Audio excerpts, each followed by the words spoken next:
అందరికీ నమస్కారం. యూట్యూబ్లోకి వెళ్ళి తారానాథ్ మురాలా అని టైప్ చేసి సబ్స్క్రైబ్ బటన్ని గంట గుర్తుని నొక్కండి. నేను వీడియో అప్లోడ్ చేయంగానే మీ అకౌంట్లోకి డైరెక్ట్గా వస్తుంది. తారానాథ్ మురాలా యూట్యూబ్ ఛానల్కి మరోసారి స్వాగతం. ఒక సీనియర్ యూనియన్ నాయకులు, మన రాష్ట్రానికి సంబంధించిన ఆయన కాదు, వేరే రాష్ట్రానికి సంబంధించిన ఆయన,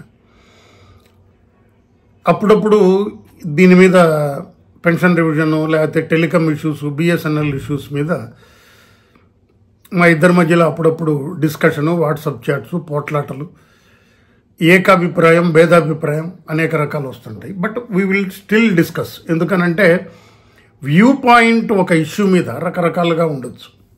ఇది కరెక్ట్ అని ఆయన భావించవచ్చు, కరెక్ట్ కాదని నేను భావించవచ్చు. అట్లాగే మన వీడియోలలో కూడా నిష్పాక్షికమైన విశ్లేషణ మాత్రమే చేయాలి. జనాలు అర్థం చేసుకున్న వాళ్ళు వాళ్ళ నాయకులకి ఇది బాగుంది కదా, ఆయన చెప్పింది నాకు నచ్చలేదు సార్, ఇట్లా కూడా విశ్లేషించుకునే అవకాశం ఉండాలి అనుకుంటా నేను. ఆయన ఏం చెప్పారంటే ఒక పోస్ట్లో, అందులో కొన్ని నేను ఏకీభవిస్తున్నా, కొన్ని వ్యతిరేకిస్తున్నా. అయినా సరే విశ్లేషణ ఏంటి అని అంటే, పెన్షన్ రివిజన్లో ఇప్పటి వరకు జరిగిన పరిణామాలలో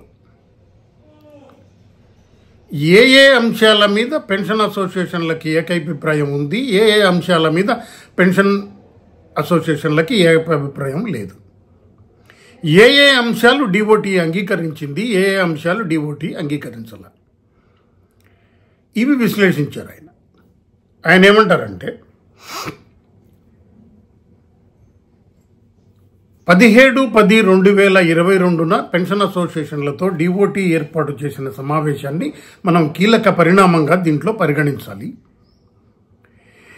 ఈ మీటింగ్లో డిఓటీ వేతన సవరణ లేకుండా పెన్షన్ సవరణ చేస్తామని, ఇది పాయింట్ నెంబర్ 1. డీలింకింగ్ చేస్తామని, పాయింట్ నెంబర్ 2. 0% ఫిట్మెంట్ ఇచ్చి 1/1/2017 నాటి 119.5% డిఏని మెర్జ్ చేసి పెన్షన్ సవరణ చేస్తామని, 1/1/2017 తర్వాత వాళ్ళకి నోషనల్గా ఇస్తామని.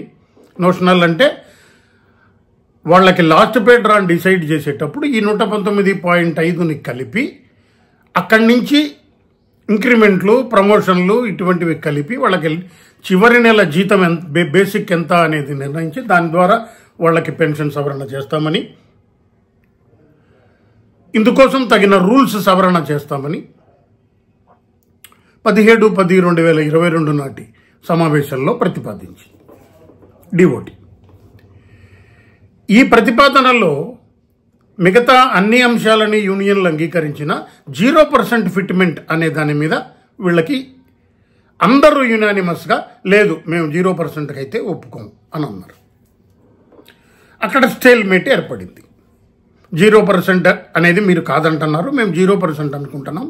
అయితే ఈ రోజు ఒకరిద్దరికి ఎవరన్నా పెన్షన్లో తగ్గుదల ఉంటే ఉండొచ్చు, కానీ లాంగ్ రన్లో మీకు 8 నుంచి 9% ప్రయోజనం ఉండే అవకాశం ఉంది, బెనిఫిట్ ఉండే అవకాశం ఉంది. అది 0% అంటున్నాము, కానీ లాంగ్ రన్లో మీకు కనీసం 8% బెనిఫిట్ ఉంటుంది అనేది ఆ రోజు మీటింగ్లో జరిగిన అభిప్రాయం. ప్రధానమైన భేదాభిప్రాయం ఎక్కడొచ్చింది అసోసియేషన్లకి డిఓటీకి అంటే 0% ఫిట్మెంట్ అనే దాని మీద ఏకాభిప్రాయం కుదరల. ఆ తర్వాత నెక్స్ట్ డే యూనియన్లన్నీ ఒక మీటింగ్ కండక్ట్ చేసుకున్నాయి. ఆ మీటింగ్లో కొంతమంది CDA pay scales, CDA fitment, IDA pay scales మీద సిడిఏ ఫిట్మెంట్ ఉండాలని, కొన్ని అసోసియేషన్లు ఐడిఏ మీద ఐడిఏ ఫిట్మెంట్ ఉండాలని అన్నారు. ఇక్కడ అసోసియేషన్ల మధ్య భేదాభిప్రాయాలు వచ్చినాయి. ఇది ఎట్లా సెటిల్ అవుతుంది అన్న దాని మీద అక్కడ భేదాభిప్రాయాలు వచ్చి స్టాల్మేట్ ఏర్పడింది. ఇంకొక అంశం ఏంటి అనంటే, సిడిఏ పే స్కేల్స్ అబ్జార్బ్డ్ పెన్షనర్లకి ఒక స్కేలు లాగా తీసుకొని అబ్జార్బ్ చెయ్యి వాళ్ళకి పెన్షన్ రివిజన్ అమలు చేయాలంటే సిడిఏ పే స్కేల్స్ తీసుకోవడానికి ప్రధానమైన అడ్డంకి ఏంటి అని అంటే 7వ వేతన సవరణ సంఘం మ్యాట్రిక్స్ విధానాన్ని అవలంబించింది. అంటే స్కేల్ మ్యాక్సిమం ఉండదు. ఎవరైనా స్కేల్ మ్యాక్సిమంకి రీచ్ అయిపోతే మనకి ఇప్పుడు స్టాగ్నేషన్ వస్తుంది. కేంద్ర ప్రభుత్వ ఉద్యోగులకి అలా కాదు. మ్యాట్రిక్స్ కాకుండా వాడు ఆటోమేటిక్గా నెక్స్ట్ స్కేల్కి వెళ్ళిపోతాడు. నెక్స్ట్ స్కేల్లో ఒకవేళ అక్కడ కూడా నీకు స్టాగ్నేషన్ ఉంటే ఆ నెక్స్ట్ స్కేల్కి వెళ్తాడు. అది ప్రమోషన్గా కూడా పరిగణించరు. మనకు స్కేలు మారితే ఎన్ఈపిపిలో ప్రమోషన్ అవుతుంది. ఈ ప్రధానమైన అడ్డంకి ఉంది. రెండో అడ్డంకి ఏంటి? స్కేలు మ్యాక్సిమం లేకుండా స్కేలు మ్యాక్సిమం మీద నేను పెన్షన్ కంట్రిబ్యూషన్ ఎలా కట్టాలి? కాబట్టి మ్యాట్రిక్స్ విధానాన్ని బిఎస్ఎన్ఎల్లో అమలు చేయటం సాధ్యం కాదు అని బిఎస్ఎన్ఎల్ మేనేజ్మెంటు డిఓటి గతంలో చెప్పింది. కాబట్టి స్టేల్మేట్ ఏర్పడడానికి ప్రధానమైన కారణాలలో ఇది కూడా ఒకటి. ఇంకొకటి ఏంటి అంశము అనంటే, ప్రిన్సిపల్ క్యాట్ న్యూఢిల్లీ తీర్పిచ్చినప్పుడు పెన్షన్ అసోసియేషన్లు ఏమి అడిగినాయి అనేది ఒక ప్రధానమైన చర్చ. ప్రధానంగా పరిశీలిస్తే 1/1/2017 నుంచి ఐడిఏ పే స్కేల్స్ మీద పెన్షన్ సవరణ చెయ్యాలి, అది కోర్టు తీర్పు ఇవ్వాలి అనేది ఒక డిమాండ్. రెండో డిమాండ్ ఏంటి? 7వ వేతన సవరణ సంఘం కేంద్ర ప్రభుత్వ పెన్షనర్లకి ఏవేవైతే ఇచ్చిందో అవే రకమైన అంశాలు, అవే రకమైన ప్రయోజనాలు మాకు కూడా కలగజేయండి. ఇది రెండో కోరిక. Analogous to the benefits given to the central government pensioner as per central CPC may be extended to absorbed pensioners. ఇది డిమాండ్. ఈ రెండిట్లో ఎక్కడ ఫిట్మెంట్ ఎంత అన్న అంశం లేదు. పీబీ క్యాట్ జడ్జిమెంట్ కూడా ఏమిచ్చింది? మీరు అడిగిన పెన్షన్ రివిజన్ అన్న అంశాన్ని నేను ఒప్పుకుంటున్నా.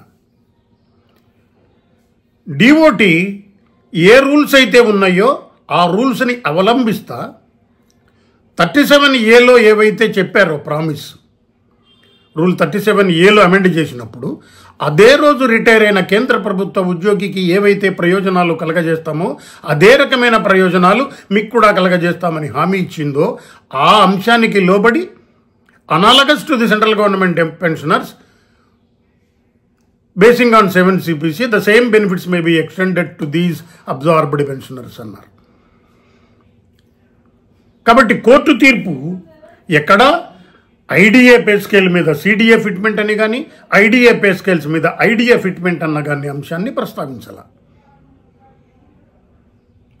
ఈ అంశాన్ని ఈ ఫిట్మెంట్ ఇవ్వండి అని చెప్పి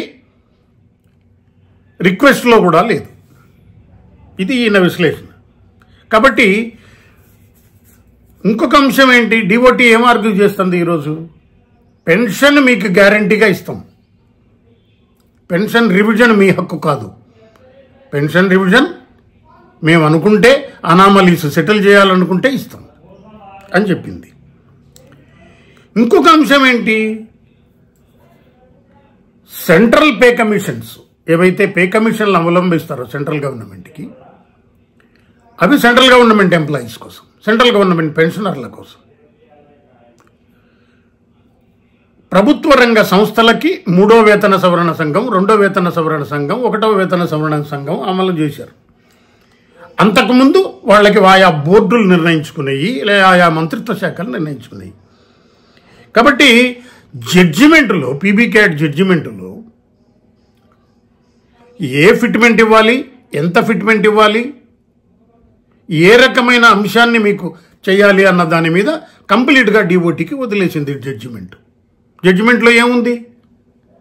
మీ రూల్స్కు లోబడి పెన్షన్ రివిజన్ చేయండి. అప్పుడు డిఓటి ఏమంటుంది?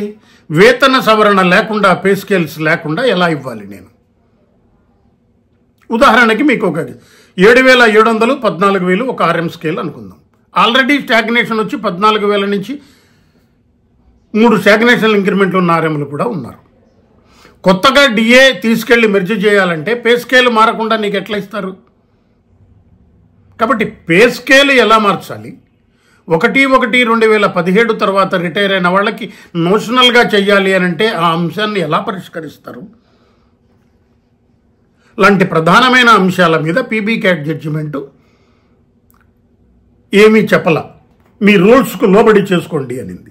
రూల్స్కు లోబడి చేసుకోండి అన్న అంశం మీద డివోటీ అడ్వాంటేజ్ తీసుకుని ఇప్పుడున్న రూల్స్ ప్రకారం పే కమిషన్ లేకుండా లేదు కదా, వీళ్ళు ఎక్కువ డ్రా చేస్తున్నారు కదా, పెన్షన్ గ్యారంటీ కానీ పెన్షన్ రివిజన్ గ్యారంటీ కాదు కదా అన్న ఆర్గ్యుమెంట్ని తీసుకొచ్చి హైకోర్టులో కేసు ఫైల్ చేసింది. హైకోర్టులో కేసు ఫైల్ చేసినప్పుడు మనం కంటెంప్ట్ అయ్యాలి అని నిర్ణయించుకున్నారు పెన్షన్ అసోసియేషన్లు ప్రధానంగా భేదాభిప్రాయం వ్యక్తం చేస్తున్నది డీలింకింగ్ మీద భేదాభిప్రాయం లేదు, 119.5 డిఏ మెర్జర్ మీద ఏకాభిప్రాయం ఉంది, నోషనల్గా పే ఫిక్సేషన్ చేసి పెన్షన్ రివిజన్ ఇవ్వాలన్న దాని మీద ఇది ఉంది, ఏకాభిప్రాయం ఉంది. ఏకాభిప్రాయం లేనిదల్లా ఎక్కడ ఐడిఏ పే స్కేల్స్ మీద 7th CPC fitment, IDA pay scales మీద ఐడిఏ ఫిట్మెంటు, ఈ ఒక్కదాని మీదే భేదాభిప్రాయం ఉంది. అట్లా ఒక అంశం మీద ఉన్న భేదాభిప్రాయాన్ని కూర్చుని తొలగించుకోవటం పెద్ద సమస్య. క్రోడీకరించినప్పుడు ఇప్పుడు లీగల్ బ్యాటిల్కి వెళ్ళిపోయినప్పుడు పొలిటికల్ డెసిషన్ సాధ్యమా?